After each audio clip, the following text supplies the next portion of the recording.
بسم الله الرحمن الرحيم الحمد لله والصلاة والسلام على نبينا محمد وعلى آله وصحبه وسلم أما بعد أحبتي في الله السلام عليكم ورحمة الله وبركاته أسأل الله كريم رب العرش العظيم أن يتولنا في الدنيا والآخرة. أحبتي في الله, a question was asked to Sheikh Muhammad Ibn Abdul Wahhab al-Wasabi rahmatullahi alayhi rahmatan wasi'ah about making this particular supplication that is a supplication that is perhaps widespread.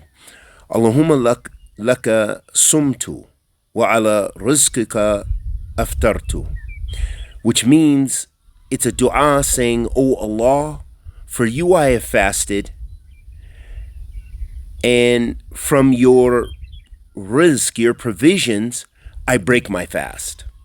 So then the question was, هل يجوز أن أقول عند الإفطار اللهم لك صمت وعلى رزقك أفطرت? Is it permissible to say when one is fasting, when one breaks their fast, this dua that we just mentioned? So the Shaykh he replied by saying, يا أخي هذا ما ورد عن رسول عليه الصلاة والسلام وفرق بين شيء وارد وتوذب عليه وإن شيء غير وارد الحالة النادرة لا بأس، أما أنك تلزم به وهو غير وارد ينقلب إلى بدعة، فمن قاله في النادر وهو يعتقد عدم وروده فإن شاء الله لا بأس لكن لا يوذب عليه. The Shaykh mentioned something so important as an answer which gives us insight, and I was just going to translate, but I have to make some ta'liqat because it's a very important qaida for us that we can learn from the Shaykh's answer.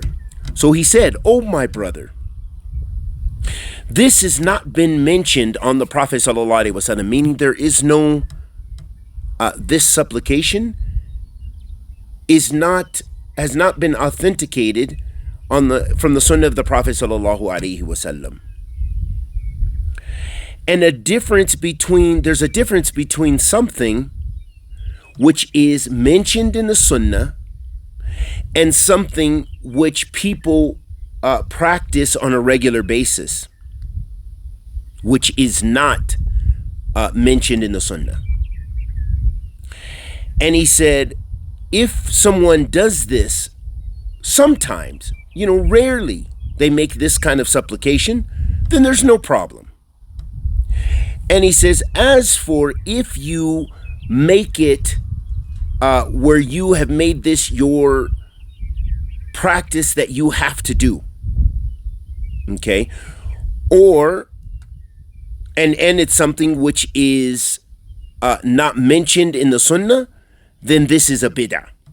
Okay, meaning you've made it a practice. You've made it a practice. You tell your children, you need to make this dua. You are making this dua. You've made it upon yourself that this is something that you have to do when you break your fast, this supplication. Then this is a bid'ah because it's not mentioned in the Sunnah. Okay, he says, فَمَنْ قَالَهُ فِي نَادِرٍ. So he says, whoever makes this supplication sometimes, rarely, and he believes that it has not been mentioned in the Sunnah, he knows this, then there's no problem with doing this. However, he should not practice this all the time. Now, I want to mention this, the reason I emphasize this, that was a beautiful answer from the Shaykh, but there's also some other fawaid we can gain from the Shaykh's answer.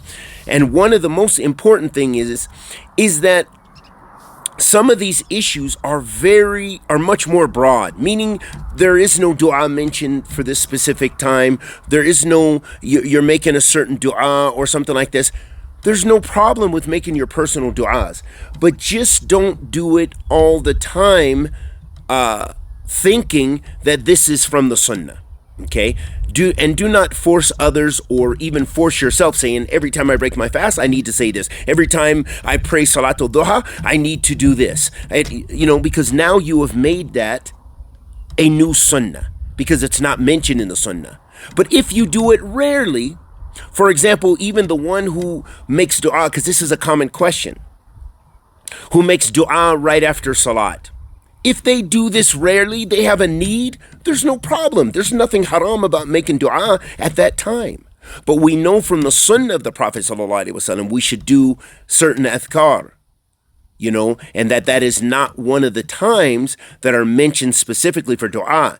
And what is the problem? What's the issue we have is that we have many of our brothers and sisters in the Ummah of Muhammad ﷺ believe that is the time for dua. So right after salat, around the world, I don't care if you're Tunisia, you're in Somalia, you're in Ethiopia, you're in Japan, you're in France, it doesn't matter. You'll find the Muslims will start to supplicate right after prayer. So there's no problem if there is a rare time. You do this ahyanan, or very rare, but if you do this regularly, you have to be cautious of falling into a religious aberration. And we ask Allah subhanahu wa ta'ala the Almighty to accept our good and forgive our evil. Wa sallallahu wa sallam ala nabiyyina Muhammad.